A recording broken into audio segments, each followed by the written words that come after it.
Oh, we talked about covering the challahs, right? Yeah. Yes. Okay, just one other thing. I can't remember if we mentioned it. I really don't remember. But if you've got other things on the table as well as challahs, so for example, sometimes there might be crackers on the table, or there might be rolls on the table, whatever it is. So everything should be covered up, right, before Kiddush is recited. Okay.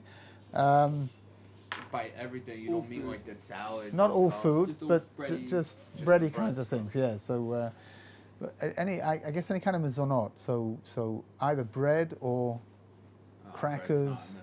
Again, it's really to do with this idea we spoke about last week about the wheat, right? That wheat normally takes things made out of wheat normally take precedence over wine, but because we've got over here, we've got the the kiddush is going to be made before we're going to make our moitzi, so we just cover everything up. The truth of the matter is like this: if you don't cover up your crackers, some of you don't seem to be very successfully covering up the fact that you're crackers. But if you don't cover up your crackers, it's what they say. How they say in Chinese, it's nicht gefährlich, right? It's not the end of the world.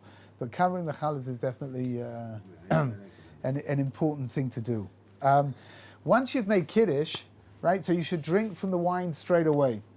Right? Sometimes people make the mistake of you've got a whole bunch of people in front of you, so they make kiddush and they finish up the kiddush and they start pouring out little bits of wine for everybody before they drink for themselves. If you want to make sure, some people don't like drinking from drinks that other people have drunk from, so the person making kiddush should pour out a little bit of the wine from his kiddush cup into a separate cup, then drink from his kiddush cup. We'll talk about how much in a minute, but then drink from his kiddush cup. And then he can fill up that little bit of wine that's in the other cup. He can fill it up with wine from the bottle, and he can start handing it out to all the people around, right? That's the best way to do it, but not to make a big gap between having made kiddush and drinking the wine itself. Now, what if you're a guest at someone's and, they start pouring the wine. They gave it to you first before he gave it to his wife by accident. You're supposed to wait until the wife and the kids drink first, right? Well, no, Until you could drink. But if he's done that, he might have done it by accident, so you don't want to embarrass him. It's not like he did it by. I mean, it was he kind of gave it to the wife. The wife passed it over to me, but she didn't drink yet. And I was waiting. I waited for all of them to drink before I had my share. You are truly pious. He's been waiting. You should know he's been waiting weeks to be able to tell this story. Oh, this happened this Shabbos. Oh. So he will be waiting weeks to tell the story again. But the emphasis is like this. Should you, first of all, it's an interesting question. Are you allowed to pass on the wine? Somebody gives you wine, right? It's wine that's coming from the kiddush, from the bracha of the kiddush, right? Are you allowed to pass it on to somebody else? I just down it and... No, if they fill up the cup. And if they keep passing them to you, then you'll just keep... I'm saying if they take it, they fill up the cup. No, I understand what you're saying. I'm saying like this, right? So the person who's made kiddush, he's drunk from the wine, and now he's passing it around. The question over here is, are you allowed to take the wine, which is a wine that came from the kosher mitzvah, it's a mitzvah over here, are you allowed to pass it on to somebody else? Before you've done the mitzvah. Before you've drunk, right? Or should you just take the wine and drink it yourself, and then the next cup of wine pass it on to the next person along? So it's interesting. There's a halachic thing over here that if the person who's made kiddush is drunk from the wine, right? Then the mitzvah over the kiddush has been fulfilled, and then you can pass on the wine to whoever you want. So let's say for example, you got given the wine by mistake instead of the person's wife. You could pass it over to the wife. You could pass it back to the wife. That's okay. If though, and we'll talk about this as well, if the person's making kiddush for other people, he's already made kiddush, and he's not going to drink from the wine. Right? Everyone else is going to drink from the wine, but he's not going to do it because he doesn't have to. Then, when you get your little cup of wine, you need to drink from it. You can't pass it on to somebody else because that really is the wine of the mitzvah. Yeah. Right? There is, let's say, my house, but see, I learned something now that I know that. We make kiddush, and then we have a cup that sits in a plate and it has cups. Oh, it's neat, right? And you twirl it around and Do it I comes... put that on before I drink? Can I do that? No, you should really drink first. And then pour it inside. And then, so here, what I think you should do is like this. I'm just making a suggestion, right? This is normally quite an ornate thing, right? It's a very beautiful thing. You ever seen these things? They sit in the middle with a big cup over here in the middle, and then there's spouts all the way around it with little cups underneath. And of course, you got to make sure that they're lined up, otherwise this stuff goes spritzing everywhere, which is also a lot of fun. But so the problem is like this: when you make Kiddush, right? So you normally make Kiddush over this big cup. How does it work? You pick it up. You make Kiddush, and then what? You put it back in, and you have to turn it or something. How does it work to get it to come out? You just pour it into that big one that goes around. Oh, good. Okay, so I think what you should do is I think that you should drink first. If you don't want to drink straight from that cup, because that's what you're going to pour into the other one, so pour it into another cup and drink from that, and then pour it into the little ones through the through that thing, and then you can hand it out. That's the best thing to do. That's what it sounds to like me. And so the reason why you need to drink it quick, basically the reason for both of those why you should, if you make the blessing, you should drink it first, or the reason why if someone's passed it to you and it hasn't been drunk from it, you should drink it first because it's blessed, and so it's important that you fulfill the mitzvah. Yeah. Well, once you make a bracha over something, you should really do whatever it is that you've made the bracha over. So, for example, you want to eat an apple, so you say Borei Priya eats over the apple, and then you should really eat straight away. Rather, you don't make a bracha and then go into the Kiddush. Go into the kitchen to find the apple, right? So the same thing over here. Stop it. The same thing over here. That you make Kiddush. And after you've made the Kiddush, the person who's making Kiddush should really drink from the wine straight away, right? Not to make a break between the bracha and the action itself. The thing about, obsession, because people, like you said, don't want to drink from after somebody drank. Yeah, no, I can empathize with that 100%, which is why you should pour a little bit into another cup. You drink from the cup that you made Kiddush out of as much as needs be. And then take the stuff that you've poured into the wine that you've poured into the other cup and pour that into the thing that's gonna, If you didn't have enough wine, can you get back the bottle and pour it into that? Yeah, sure. So long as it's mixing together with the original amount, right? So let's say you've got, that's what I do at home, right? When I make Kiddush, so I pour a little bit of the wine out into a glass, and then I drink from the silver Kiddush cup, and give that to my wife, and then fill up the glass with Kiddush wine, and then start pouring it into little cups to pass them around. So you can take from the bottle where you haven't said there's no blessing on that wine and pour that in to top it up. Yeah. Okay. Yeah. So long as you've still got some of the original wine in there, right? So you've got to drink from the Kiddush, but you yourself have to drink. Yeah, for sure. That means whatever you pour to later on, it's got to be a different glass then. Here, so that's what I'm saying. You. Okay, let's do this one more time. No, I got you. You got it? Okay, you've got it, then we'll do it one more time. You make Kiddush over here, this is the cup that you're making the Kiddush over. The cup is full of wine, right? After you finish Kiddush, you then pour a little bit of that wine into another cup, right? You can't use that other cup. If you want, you can pour a lot of that wine into the other cup and drink from the other cup. You can do that if you want, but you've got to drink enough of the wine. Right, we'll talk about it now. Right, you've got to drink enough of the wine that was in the original cup. Was it like 3/4 or half? It was. So we're going to talk about it.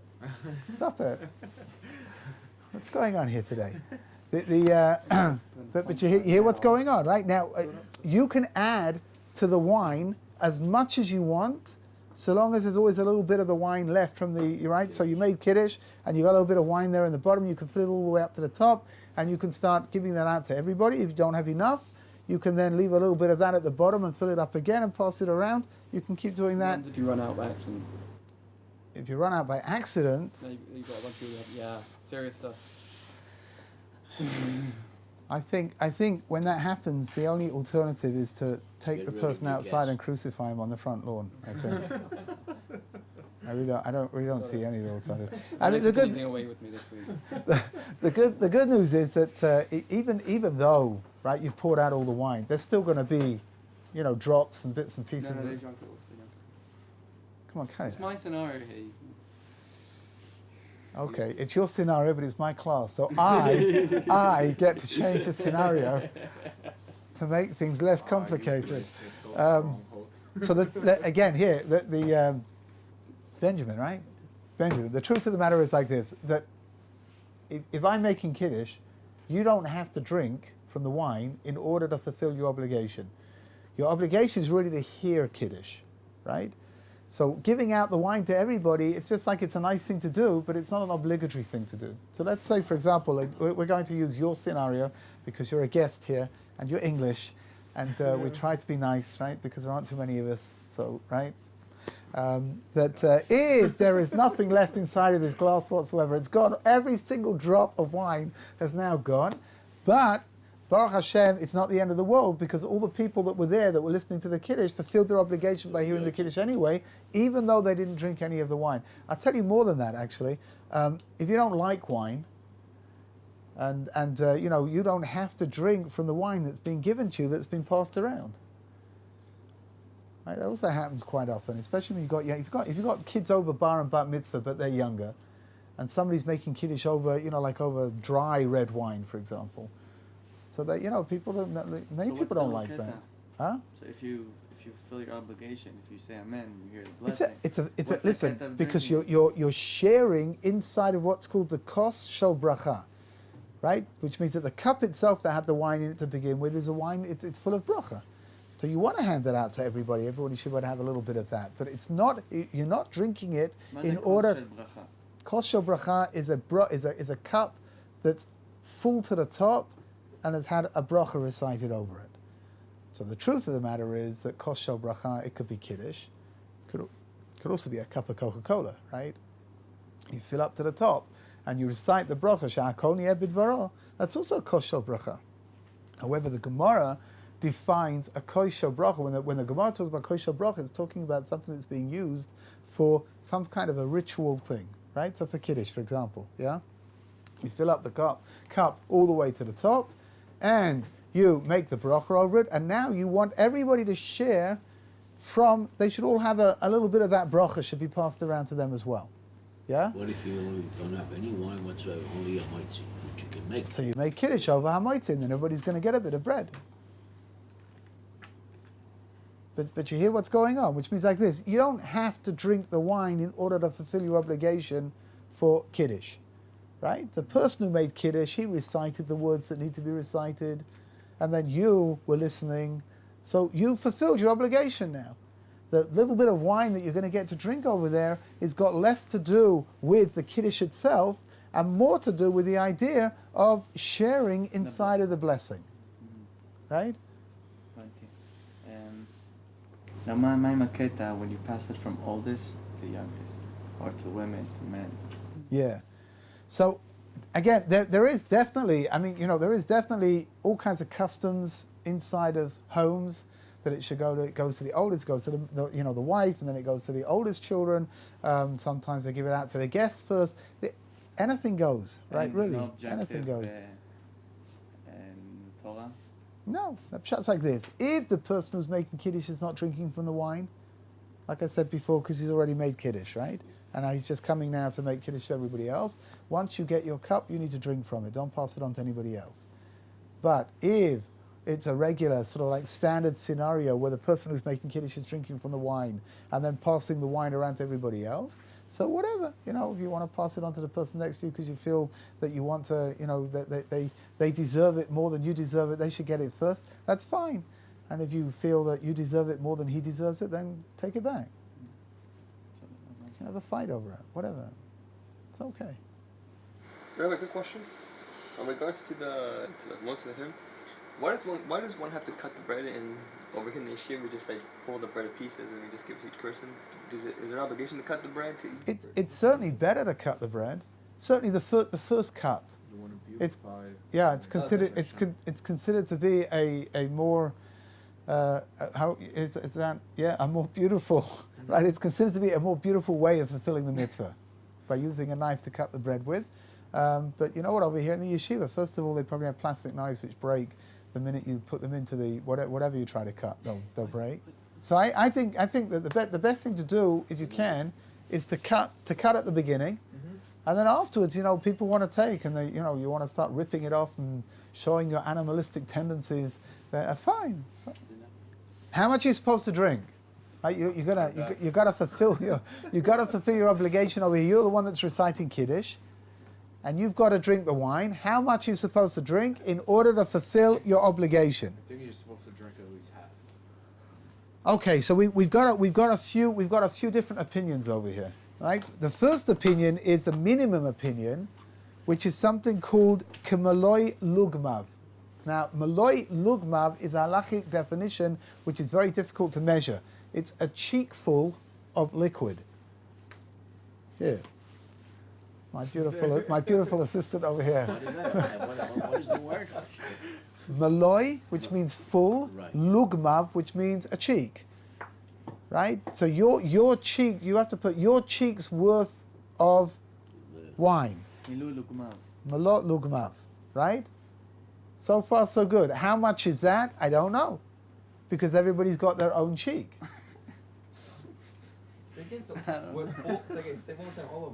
Some people over here have got a lot of cheek, actually, but whatever. Hey. Now, it's interesting here. Liquid measures, normally a maloi lugmav, a cheekful, that's like a standard liquid measure. So if you want to know, for example, you're drinking a bottle of water over here, right? And you want to know whether you are obligated to make an after blessing. So interestingly enough, when it comes to liquid, an after blessing is not dependent on how much you drank altogether. It's dependent on whether you drank a cheek's worth full in one go. So for example, you could drink, water maybe is not a good example, but hot coffee, right? You can have a big cup of hot coffee, but there's no way that you can put in a cheek's worth of hot coffee into your mouth because you're going to scald your mouth, right? So people sip their coffee. Now it could be a half a litres worth of coffee that you're drinking over here, yeah? Don't do the after blessing. But you won't make an after blessing because you lugmav. never drank enough in one go to obligate you to make the after blessing. Many people have the custom. What did you just say? I don't know, because I've seen a lot. Oh, so hold on a second. What do many people do? They make the after bracha. What? It was clear that I hadn't finished. We need to switch the teachers. What do many people do? They make sure, even though they sip their coffee because it's hot, they make sure they leave enough at the bottom, right, that's cooled down in order to be able to get a cheek's worth full to be able to make an after blessing. Okay? Water. Let's go back to your bottle of water over here, right? If you are sipping your water the whole time, so it's conceivable that you won't have to make an after blessing even though you just drank half a litres worth of water. But if you made sure that you drank enough in one go once of maloi lugmav, one cheek's worth full, then that's okay. Then you have to say the after bracha at the end.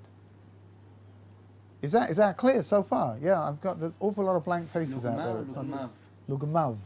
His. Right? His cheek. Malot lugmav. I'm not familiar with the after bracha. You're not familiar with an after Me bracha. neither. Okay.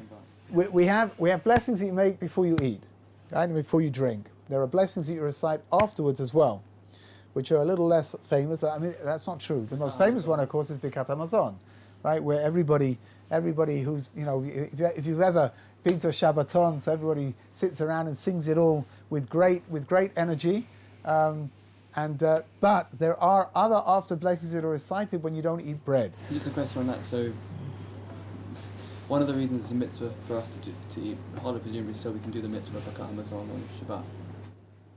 Yeah, not just on Shabbat though. Right. Is that why people generally don't have bread during the week? Is because you don't have to. I think It's so. a bit Most of a people rush, they're right? busy making busy, calculations that oh my gosh, I'm going to have to spend 3 minutes benching over here. This is terrible. It's I just can't. bread, like cake's fine. Bread. It's all kind of bread products. So bread, pita, bagels, pita. Oh, okay. Bread, pita, bagels, anything that's. But pizza is considered after two. It's bread. I don't want to get into it right now, but huh?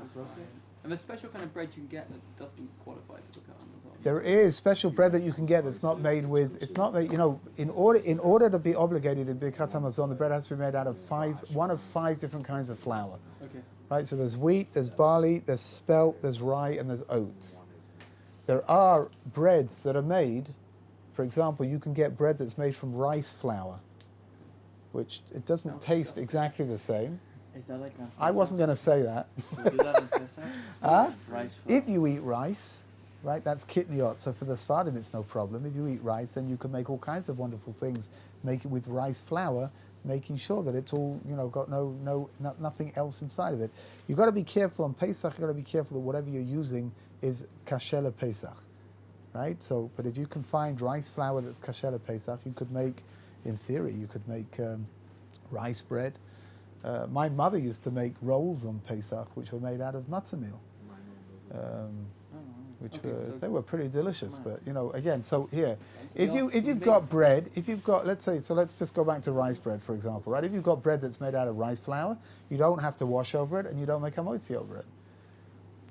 What do you make over it? You would make a mizonot, because rice is mizonot, but the after blessing, interestingly enough, would only be a borei nefashot, because rice is pretty weird stuff. Hello, how are you? And you wash before every time you have bread? Regular bread, yeah. You need to wash, you need to make, right, anatilat yadayim, and then hamotzi lechem min haaretz, and then when you finish eating, you need to make Birkat HaMazon. You need to say Birkat HaMazon. So that's the after blessing. That's the most famous after blessing that most people are familiar with, is Birkat HaMazon. However, there are two other after blessings that are recited, which are a little less well known. One of them is after you've eaten mizonot. So we're talking over here about cake, cookies, pasta, barekas. I'm trying to think of things that have got help me out. Couscous. Help me out. But 1 minute, don't do that. Hold on, just stick right now. Let's just stick with the mizonot right now, right? So once you've eaten mizonot, the after blessing for mizonot is something called ala michya. It's a lot shorter than Birkat HaMazon, but it's a lot longer than the other after blessing that we're going to talk about in a moment, right? So again, I don't know, pretzels. That's mizonot, right? So you decide that you're going to have some pretzels. You make a borei minei mizonot, and then after you finish eating your pretzels, you then make a ala michya on the which is the after blessing. Does it depend how many pretzels you have? It does depend on how many pretzels that you're going to eat, but you don't have to eat. It's not too many before the obligation kicks in. The truth is, it's the same with everything, right? Which means that a kazayit. So if you eat cake. If you only eat a very small piece of cake, you would make a mizonot at the beginning, but you would not make an after blessing because you haven't eaten enough. Right? If you eat. What's enough? Yeah. So one thing I've noticed amongst yeshiva bochurim is that they become very frum when it comes to the after blessing on cake, and they insist on having several pieces, right, just to make sure that there's no question whatsoever that they have to make an after blessing. I would say again, the problem over here is that it goes according to volume, right? Now, some things are denser than others. Souffle, which has got lots of flour in it, right? That's probably a mizonot, and it's a problem because it's very fluffy, right? So even though you may get, a bowl of souffle, it looks very big, right? I don't know how much souffle you have to eat in order to have the after blessing kick in, because it's really not dense at all. So if it's made properly, right? If it's not made properly, then it's inedible anyway. So whatever. It's an interesting question. I don't know. I need to speak to. I'm about to speak to one of my kids. I've got a daughter. She's a great cook. I have to find out what she says about souffle. But under normal circumstances, it goes according to here. So for example, you know what? It could be that a handful of pretzels may have more of an obligation to it than a bowl of souffle, right? Because of the difference in its density. It's hard to measure these things. It really is. What is a kazayit? How much is a kazayit? A kazayit is a large olive's worth of volume of food. Now, what are we talking about? Something like that, but it's got to be all of it, right? So again, a piece of cake would probably do the trick. I'm trying to think what wouldn't. Maybe I don't know. Maybe 3 or 4 pretzels is not enough to make an after blessing over it. You have to keep in mind though that even if you're eating only a small amount, the first blessing is always obligatory, right? So you're taking, let's say you're only going to have 1 pretzel. You have to make a mizonot over the pretzel, And then you don't make an after blessing because you didn't eat enough over there to fulfill the obligation to get to the after blessing, right? Is that generally considered a problem if you don't eat? No, not at all. It's interesting, even though they're part of each other, right? But they're separate from each other as well. The first blessing and the after blessing, which means, let's say, for example, a person forgot to make a first blessing, right? So you ate a great big bowl of pretzels. You forgot to make them as a knot at the beginning. What now? You still make an after blessing. Now, lots of people say, well, I didn't make the first blessing, so I don't have to make the second blessing either. It's a mistake. There's no necessary connection between the two, right? Which means that you forgot this one. Don't forget to say that Are they one. two separate mitzvahs? They're two separate mitzvahs. Yeah, the Gemara says that the same way that a person's obligated to make a blessing at the beginning, they're obligated to make a blessing at the end.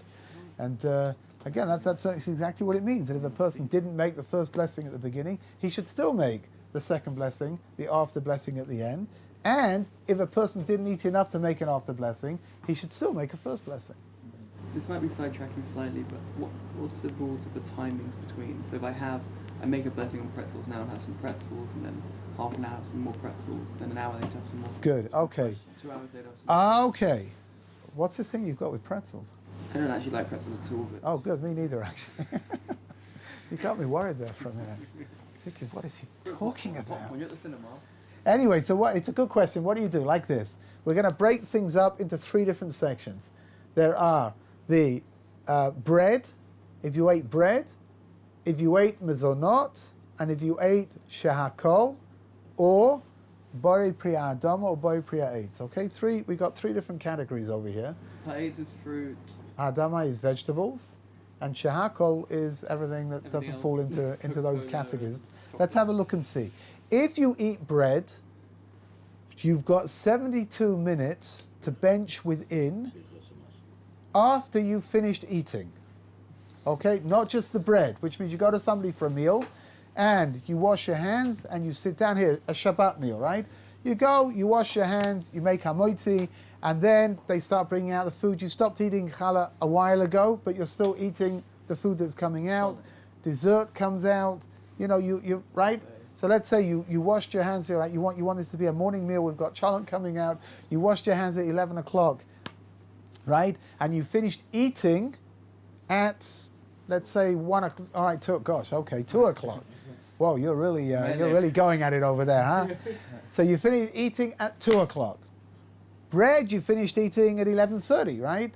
But you're still eating the meal until 2 o'clock. From 2 o'clock, you've now got 72 minutes within which you have to recite Birkat HaMazon. It is true that there is an opinion which says that you can bench the whole time that you're still feeling satisfied from the meal that you've eaten, right? But the mainstream ruling is that's where the 72 minutes kick in. That up to 72 minutes after having eaten, so you're still feeling the benefit of the meal that you've had, and you can you can then bench 72 minutes later, right? If you want to extend this, all you've got to do within the 72 minutes that the meal has ended with is have something else. It could just be a couple of nuts, right? It doesn't have to be anything of any substance whatsoever. Right? Nibble on a biscuit, nibble on a piece of fruit, whatever it is, and you've now extended your 72 minutes all over again. Right? That's number one. It's fine, but it's still considered with regards to benching. Su'udah. It's still considered a part of your su'udah, part of your meal. Yeah. So if I stayed at the table from Shabbat lunch all the way through to Suda Shishir, In theory, and I kept eating, yes. I would have In to bench theory, you would only have to bench save those once. 3 minutes. The problem is that you are obligated to eat 3 meals on Shabbat, right? Which means that really you need to make a stop, and you need to bench, and you need to make a break, and then you need to wash your hands and start off all over again. Yeah, I'm afraid so. Nice try though. You did your best. Okay, that's category number 1, 72 minutes, right? Category number 2, huh? No, because you have to. It has to be its own meal, right? The category number 2 is mezonot. So you sat down and you had a piece of cake, or you had pretzels, or you had a bowl of pasta, whatever it is, right? And you've now got 45 minutes from the time that you stop eating. You've got 45 minutes within which to make your ala michya. 3/4 of an hour. Okay? Now, the logic over here is very simple, even though some of you will say it's not accurate. Nevertheless, the logic makes perfect sense, which is that when a person sits down and eats a meal with bread, they're eating more. Therefore, they're going to get benefit from the meal that they've eaten for the longest time, 72 minutes, right? When you sit down and you eat mizonot, so up until not very long ago, when you sat down and ate mizonot, it was like a snack of some kind. Right, so that snack, that mezonot, because it's made with wheat and it's certainly more substantial than eating an apple, for example. That will keep you going for 45 minutes. You're getting benefit for 45 minutes, and within the 45 minutes you should make your after bracha, right? The third category is the category of shehakol, which is drinks, chocolate. Oh, that brought a smile to your face. Finally, okay, we know how to make you smile now. Okay, so shehakol. Really made me smile. So shehakol is chocolate, or perhaps people like to eat chocolate here. I don't know. The ice cream or chocolate ice cream even. But not Drinks. Not with a cone. You have to say Drinks. Not ice cream with a cone. You have to say with a cone. Chicken, I meat. heard Doritos are shakol, right? Doritos are shehakol. Yeah, actually, just hold on a second, right? Ice cream cones. Ice cream cones are a problem Right. because they're mezonot. So when you put ice cream cones are interesting things. When you have ice cream in a cone, you really need to make 2 brachot. You need to make a shehakol over the ice cream, and you need to make a mezonot over the cone. Like Why cereal. is that? Why is that? But yeah, because they're 2 separate As entities. soon as you make that blessing, you've then got to eat it. So presumably, if you make the blessing on the ice cream, but you've got to make sure you don't eat the cone. Because You could do that. Because you've got to make sure. Yes. Personally, I think you should make the blessing over the ice cream to begin with anyway, because you're best really bit. only eating that because of the ice cream. It's also the best bit. And you should Yeah, always- for sure. You should make the blessing over the bit that, yeah. Oh, get rid of the ice. Unless you really like the cones. If they're these like little fancy, Belgian waffle-like cones with all kinds of things stuck on them, so you know what, it could be takasha. You know what, then maybe you should nibble off a bit from the top. If you're a real ice cream pro, you can bite off the bottom of your cone and suck it all out. That's probably the most disgusting way of eating it, I think. On a waffle, you have to make it on the ice cream and then on the waffle. Interesting though, a waffle cone, they have cones. Hold on a second. Wait a minute. They have things called waffle cones. Over there, I think you should make the broth over the ice cream first, and then make a broth over the cone. But when you order a waffle, I don't know, it's a kasha. Most people, with ice cream and whipped cream, and liquid cream, and I hate both of them. So you got. I'll have yours. What do you got to make it? You got to make it on. So over there, I think you should make the mazonas first, right? Because you're buying the waffle, you want the waffle as much as you want the ice cream, right? Otherwise, yeah, very much so, because mazonot is considered to be a more important bracha than shehakol. So that's why I'm saying that's what makes ice cream cones. This is your fault. You started it. That's what makes ice cream cones interesting. Is that the presence of mezonot. Oh, but really, the reason you're really eating it is because of the ice cream, right? So you're going to make a shehakol, which is, under normal circumstances, you've got on your plate, I don't know, like let's say you've got pasta and you've got some chicken, you would normally make a mezonot over the pasta, and then you would make a shehakol over the chicken, and you would eat the meal. But over here, for sure, The only reason I've got just on that example, the only reason I've got the pasta on my plate is to have with the chicken. yeah. Although over here with the pasta and the chicken, it's one meal. Really, where does the concept of the cone come from? Really, just that you should have something to hold your ice cream in, right? It's a problem. You put it in your hands, it's not a great thing to do. You put it in your pocket, for sure, it's not a great thing to do. So the idea of having an edible cone for you to be able to take with and not have to worry about disposing it. But I'm being serious now. For most people, when you sit down and you have a meal, right? So you've got rice and you've got chicken. It's true that the chicken might be more interesting for you than the rice is, but it's all part of the meal. right? If you've got no intention whatsoever of eating the pasta, and so you make your shehakol over the chicken, and then at some point you decide, you know what, you'll have a little bit of pasta anyway, so then you should make them as or not. But most people, it's fine, they're having it all together. But the ice cream cone is something really quite interesting halachically, because I wouldn't eat the cone without the ice cream. So I'm going to make a shehakol over the ice cream, and then I'm going to make a mazonot over the cone itself. However, when I order a Belgian waffle, so it's clear that the waffle is as important to me as the ice cream is. And if that's the case, then I have to make a mazonot over the waffle, and then make a shehakol over the ice cream. Why does Mizunah come first?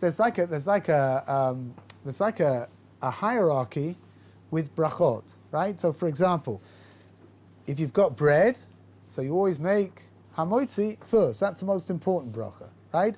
Under that comes mezonot, because mezonot is the most bread-like food after bread, right? Normally a lot of preparation goes into mezonot. So think of cake or even pasta. If you make pasta properly, it's a great big production. Making pasta. We're not talking about taking out the packet and putting it in. Talking about actually making it, not just cooking it, making it, right? I thought in animals like more of a. Oh, so interestingly enough, you should know that that's something new. Because in the olden days, nobody ever ate meat without washing their hands and making a meal. Right? So in the temple, nobody ate meat without bringing together with it some bread offerings. And when the person sat down to eat, he would wash his hands and he would make hamoitzi.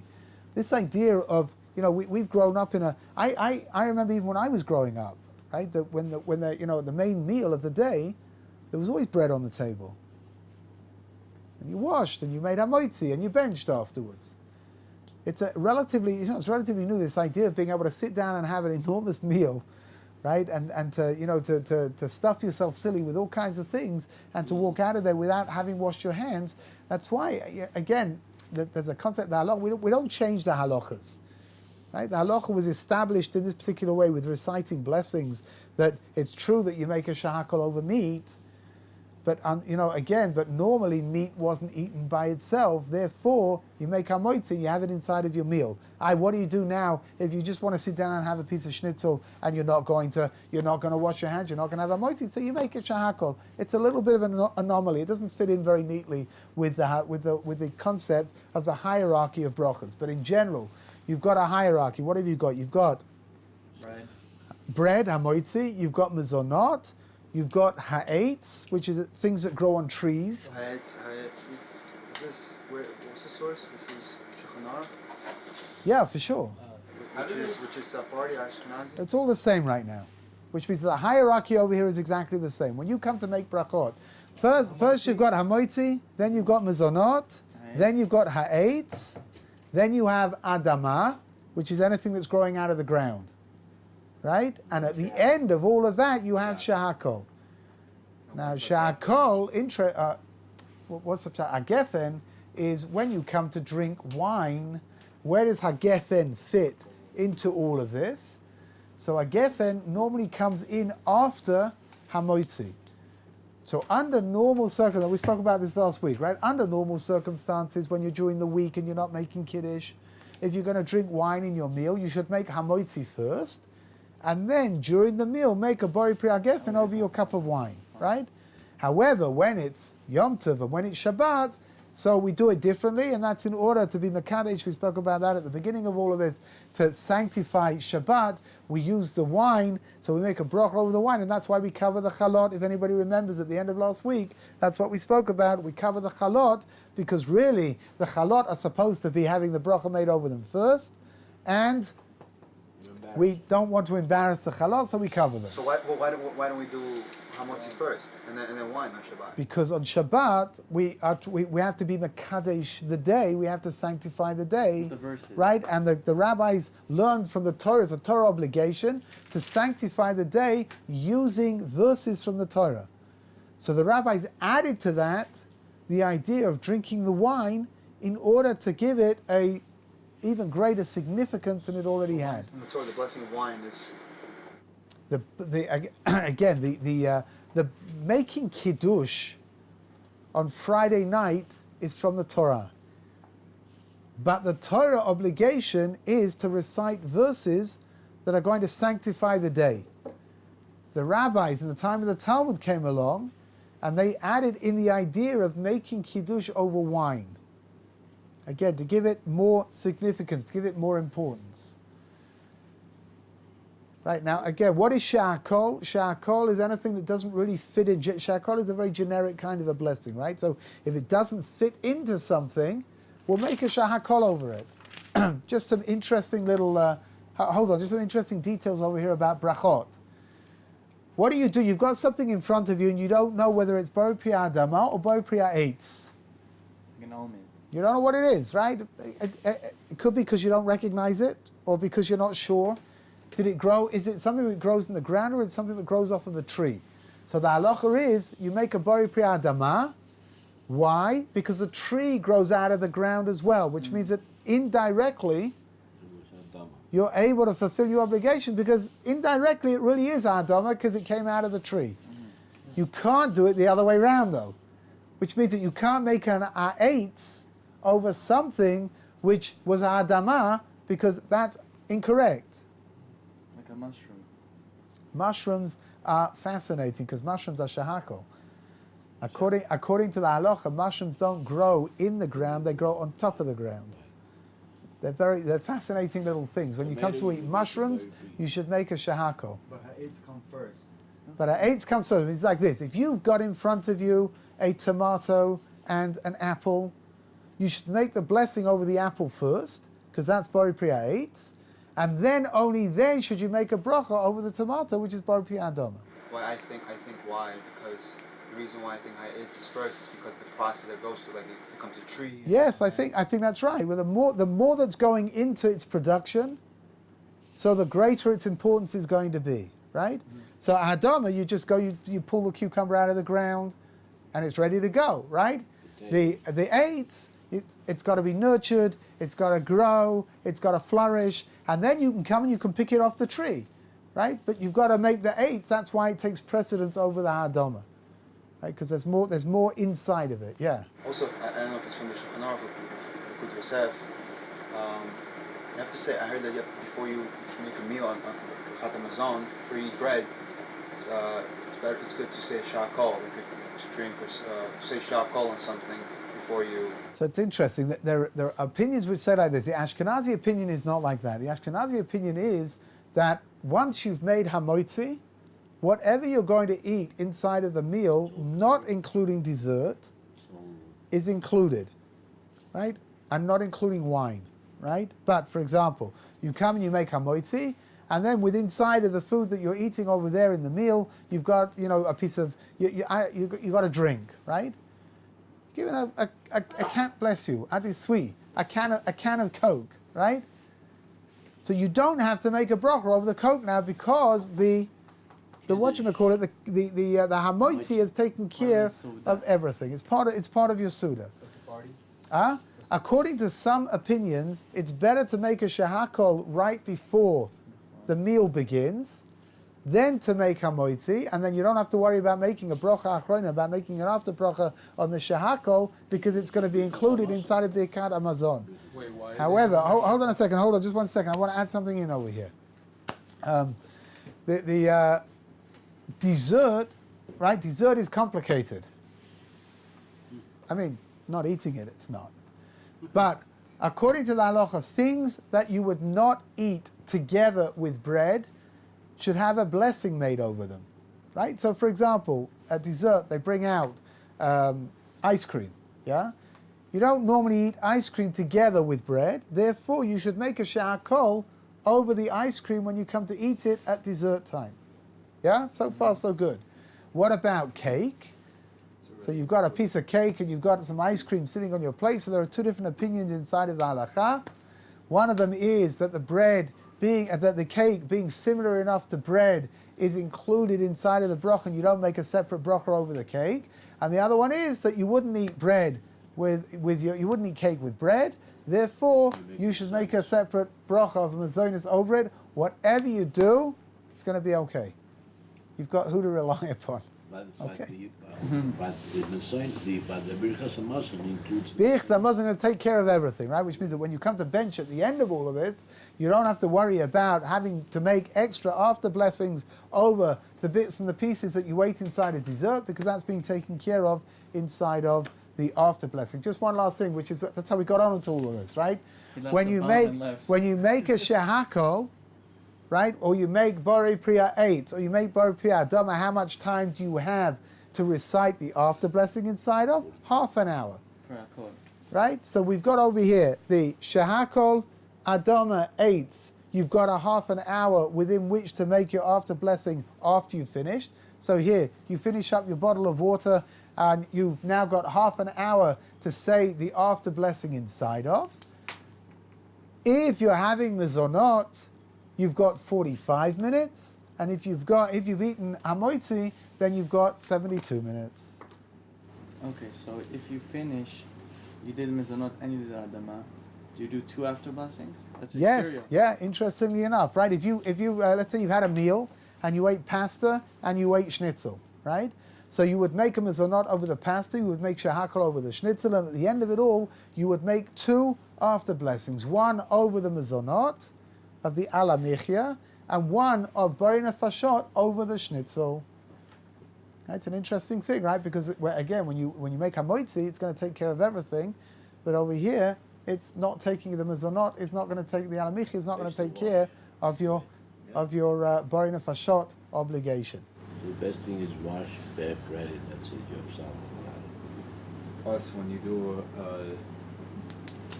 Birkat Hamazon, you're saying like all these prayers for Parnassah, for this, for that. Yeah, good. Kabbalistically, what is the Birkat Hamazon? I heard that it's like, what is it that it gives you something? It represents money. It is a segula for Parnassah, yeah. Also, I heard if you, are we allowed to say stuff like that? Yeah, Kabbalistically? yeah. Alright, so the more water you use spiritually when you're washing your hands, the more... Yes, it's interesting. Kabbalistically, it says the more water you use when you wash your hands for Anatilat Yadayim, the greater is the blessing that's going to pour out from it.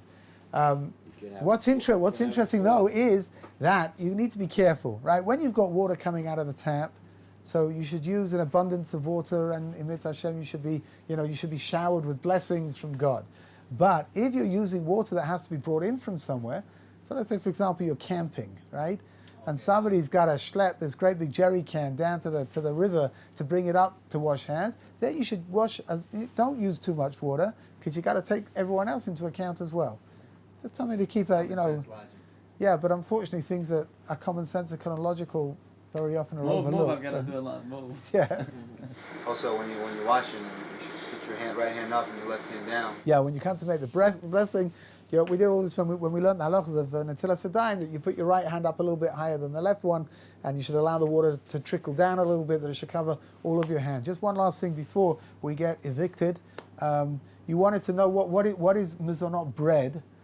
Mizonot bread is made out of all the same ingredients that regular bread is made out of, but it normally has juice added into it, fruit juice. Right? So it gives it a certain sweetness. If it's got a certain sweetness, then according to some opinions, it is considered to be mizonot. Now, it's a problem. If you ask me, which you didn't, but I'm going to tell you what I think anyway, it's a problem, because there are 2 problems over here. First of all, there's something called being kover asudi. You sat down and you made a meal.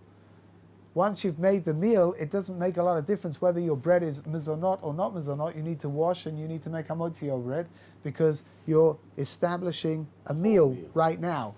Aside from that, hold on a second. Aside from that, if you eat enough of this stuff, you're going to be obligated in Birkat Hamazon anyway. So you should wash and you should wash and you should make hamotzi. If you just want to have a little sandwich, so again, if you're asking me, this is one of the things that my mother had. One of her pet peeves was mizonot bread. She said, if you want to have bread, sit down and wash and bench, and if you don't. But don't sort of try to, I guess, have your sandwich and eat it too. right? Well, because they sell across the street Mazanot sandwiches. Yeah. So is it okay to eat them? It's okay to eat them. A sandwich normally by definition is something that you're eating on the run. It's not you're not sitting down and making a meal out of it. But if you are going to sit down and make a meal, some people love to have sandwiches as a meal, right? Yeah. If you are, then I don't think the mezonot bread is going to help very much.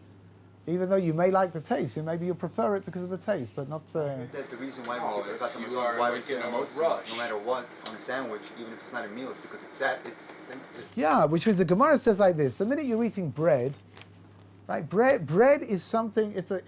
Bread is a meal. It's a food which has got a different dimension to it, and it's something which has got its own blessing for it as well. And it satisfies in a way that the regular food doesn't satisfy, right? And as you see, it's Hashem that Rabbi Ullman will satisfy you in a way that I can't satisfy you, and that's why he's come, and I am going to go. Good. To be continued in It's Hashem.